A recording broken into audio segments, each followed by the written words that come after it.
Isang mapagpala at magandang umaga sa ating lahat. Ang tanggapan ng Pantauhang Lungsod ang siyang naatasan na manguna sa ating lingguhang pagtataas ng watawat. Ang ating programa ay magsisimula sa pag-awit ng Lupang Hinirang na pangungunahan ng Banda ng Maynila. Susundan ito ng panunumpa ng katapatan sa watawat ng Pilipinas ni Binibining Rowena B. Oflaria. Pangungunahan naman tayo sa isang panalangin ni Binibining Dina C. Mojica. Kasunod nito ang awit ng Maynila sa saliw ng tugtog ng banda at panata sa Bagong Pilipinas sa pangunguna ni Binibining Niña Rica A. Tigno. Pagkatapos nito ay ang awit ng Bagong Pilipinas sa pangunguna muli ng Banda ng Maynila. Mapakikinggan rin natin ang isang maikling pananalita mula sa pinuno ng aming tanggapan, Ginang Miguelita B. Alonso, at ang lingguhang mensahe ng ating minamahal na punong lungsod, kagalang-galang Maria Sheila Hani Lacuna Pangan. Magsisimula na po tayo.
Sabay-sabay po nating bigkasin ang panunumpa sa watawat ng Pilipinas.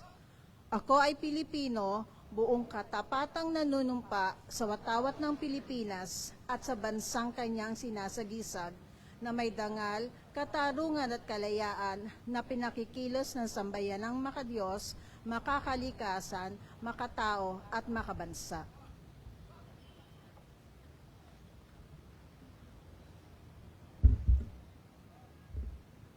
Yumuko po tayo at ilagay ang ating mga sarili sa presensya ng ating Panginoon. Tayo'y manalangin. Ama naming Diyos, sa pagsilip ng bagong umaga, ipaalala mo ang ningning ng iyong liwanag upang sumilay sa aming mga puso. Maraming salamat sa isang masaganang buhay at malusog na pangangatawan.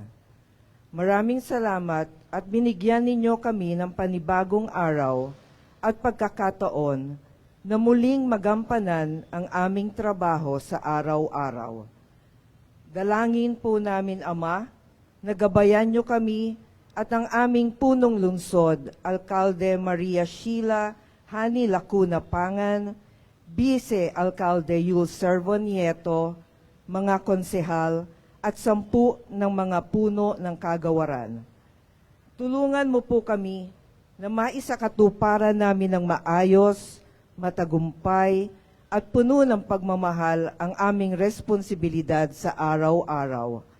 Pagkalooban mo po kami ng karunungan sa aming mga pagpapasya, tibay ng loob upang bumangon mula sa aming mga pagkakamali, katapatan sa aming tungkulin, at makipagtulungan para isakabubuti ng aming pamilya, ng aming pamayanan at ng aming bansa.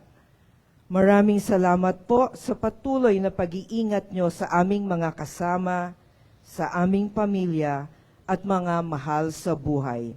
Sa ngalan ni Jesus, Amen.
Muli po nating itaas ang ating kanang kamay para sa panata sa bagong Pilipinas. Bilang Pilipino, buong pagmamalaki kong isasabuhay ang bagong Pilipinas. Buhay sa aking dugo, ang lahing dakila, magiting at may dangal. Palaging dadalhin sa puso, isip at diwa, ang pagmamahal sa kultura at bayang sinilangan. Kaisa ng bawat mamamayan, iaalay ko ang aking talino at kasanayan sa pagpapaunlad ng aking bayan. Taglay ang galing na naayon sa mga pandaigdigang pamantayan. Magiging instrumento ako sa pagsulong ng kagalingan, karunungan at kapayapaan. Makikiisa at makikilahok ako sa mga adhikain ng pamahalaan. Dahil ang kaunlaran ay hindi lamang responsibilidad ng iilan. Isusulong at pangangalagaan ko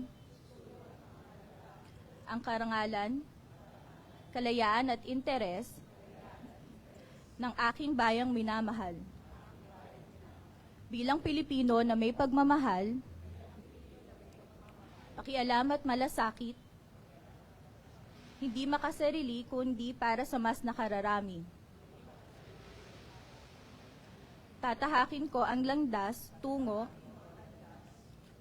sa isang bagong Pilipinas.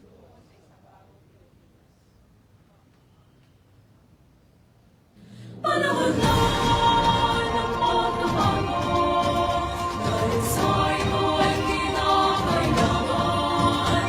Tayo na magtulong-tulong na maunlarin ang mahal natin.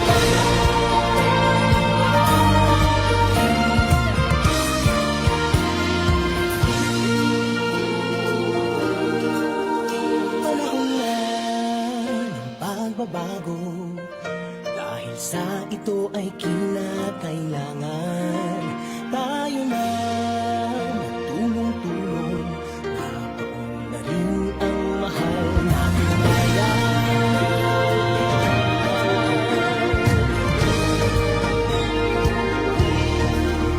Panahon na magbabago, ayos ang mga dapat ayusin. Dapat na maging tungkulin ng bawat mamamayan dito sa atin. Ng pagbabago patungo sa pag-asenso, magsikap ng mabuti na kuminhawa tayo. Malaki natin sa mundo at ipamalas ang bagong Pilipino, ang bagong Pilipinas. Panahon na ng pagbabago, hindi natin ang sariling atin. Magkamalang na unalin, ay sasabay ka sa atin ang lalim. Panahon na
Sa alkalde ng lungsod ng Maynila, kagalang-galang Maria Sheila Hani Lacuna Pangan, sa ating Vice Alkalde, kagalang-galang Martin U. Servo Nieto, sa ating City Administrator Bernie Ang, Secretary to the Mayor Attorney Marlon Lacson, mga miyembro ng Konseho ng Lungsod, mga pinuno ng mga departamento at tanggapan ng pamalaang lungsod ng Maynila, mga kapwa ko lingkod bayan, isang mapagpalang araw sa inyong lahat.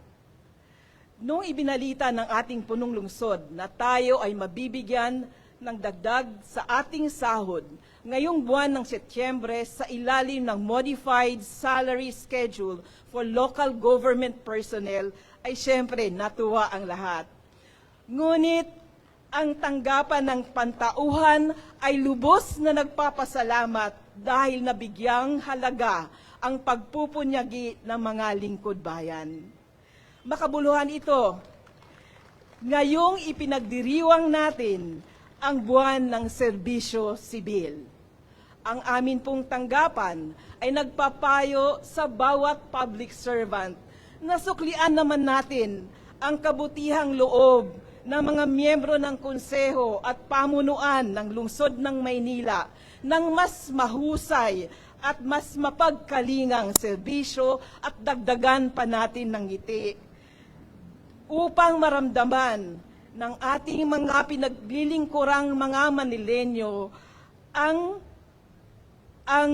mas makalingang serbisyo sa lungsod ng Maynila. Wala kaming dalang tropeyo dahil kayo mismo ang aming tropeyo. Sa bawat departamento na nag-uulat ng tagumpay at pagkilala ng kanilang kahusayan ay nasa likod ang matapat at may kakayahan sa paglilingkod ng mga public servants. Ang kagawaran ng pantauhan ay may tungkulin na linangin at hikayatin ang mga kawani upang maging epektibong parte sa katuparan ng misyon at bisyon ng pamahalaang lungsod ng Maynila.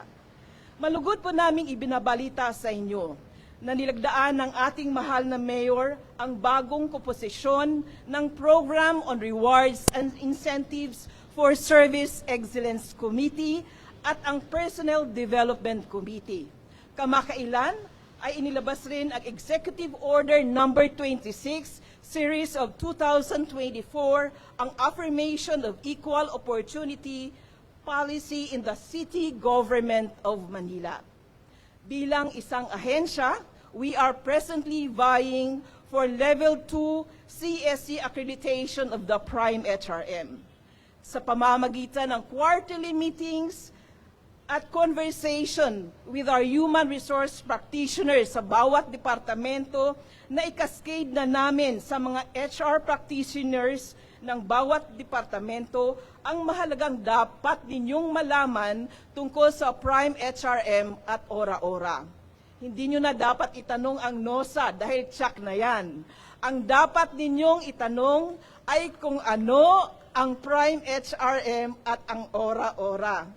Dahil kung makamtan natin ang accreditation ng Civil Service Commission, tagumpay nating lahat ito.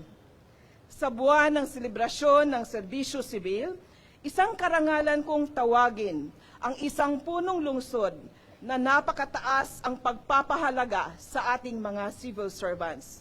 Hindi lamang siya kauna-unahang babaeng alkalde ng lungsod, siya rin ay nangungunang leader na nagbibigay pagpapahalaga sa human resource o sa ating mga kawani sa pamalaang lungsod ng Maynila.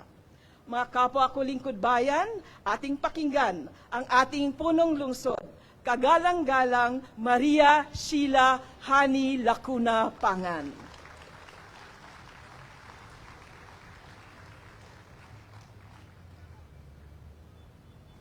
Maraming salamat, Ginang Migs Alonso.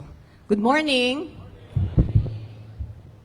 Parang na-miss nyo ang flag ceremony dito sa Cartilla. Ilang araw din, ilang linggo din na kayo inuulan. Anyway, nabanggit na po ni Ma'am Migs ang siguro napakagandang balita para sa bawat isang public servant o lingkod bayan dito sa ating lungsod. Ang first tranche ng salary increase para sa bawat kawani ng pamalaang lungsod ng Maynila. Hindi lamang po mga permanent employees, bagkus pati ang ating mga job orders. Binigyan natin ng pagpapahalaga. Alam niyo po, malaking bagay po ang dagdag sahod sa kanila. Gaya nga ho ng nabanggit ko ng isang linggo, mabigat din po ang tungkulin ng ating mga job orders. Sabi nga nila, charity should begin at home. Kaya sinisiguro po namin na kahit na kapos po tayo sa pondo, hindi po maaaring hindi natin ibigay ang dapat para sa bawat isang kawani ng ating lungsod. Kayo dapat ang una lagi dahil araw-araw, kahit Sabado at Linggo, ay hindi kayo tumitigil sa paglilingkod para sa ating mga kapwa Manilenyo.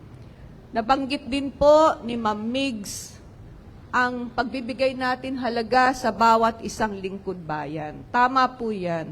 Alam niyo po, sa araw-araw na ginawa ng Diyos, hindi maaaring hindi ako pipirma ng appointment, ng promotion. Tinatapos ko po yan. Inuuna ko po. Dahil alam ko, marami po sa atin, o marami sa ating mga kawani, ang matagal na po yang hinihintay. Huwag ho kayong mag-alala. Ito po ang lagi kong sinasabi. Kapag kayo po ay nagdaan sa Local Promotions Board at saka sa City Promo Board, hindi ko naman ho kayo kilala lahat kayo, hindi ko kayo kilala ng isa-isa. Pero sisiguraduhin ko na manantili tayong patas sa bawat isang kawani ng lungsod ng Maynila. September na. Lumabas na si Jose Marichan. Naghahanda na ba kayo sa darating na Kapaskuhan? Diba? Ang lungsod ng Maynila ay unti-unti na rin pong naghahanda sa darating na Kapaskuhan. Alam naman po ninyo, dito sa Maynila, dapat laging masaya. So, sama, saya sa Pasko dito sa Maynila. Asahan po ninyo, marami po tayong gagawin para po masiguro natin na ang lahat ng ating mamamayan, maging ang ating mga kawani, ay masaya sa darating na Kapaskuhan. Napakaganda talaga ng ating panimulang araw sa bago na naman linggo. Akalain mo, andi dito ang mga nagsipagwagi sa Miss Manila. Manila represents.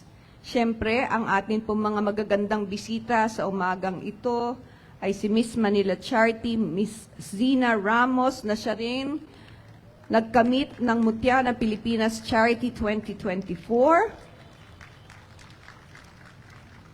Si Dr. Jubilee Therese Acosta, isang doktora po, na siya ang magko-compete sa Miss Grand International, siya ang Miss Manila First Runner-Up, at si Miss Jasmine Pagyo to compete naman sa Hiyas ng Pilipinas, at si Miss Amy Soyangco sa Miss Friendship International Philippines 2024. Sila po ang magiging mga representative ng lungsod ng Maynila sa mga iba't ibang competition. Congratulations na po agad sa inyo. Tignan naman natin sila ng konting mas malakas na palakpakan, Diyos me.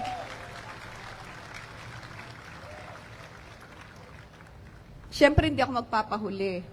Ako si Miss Ina ng Maynila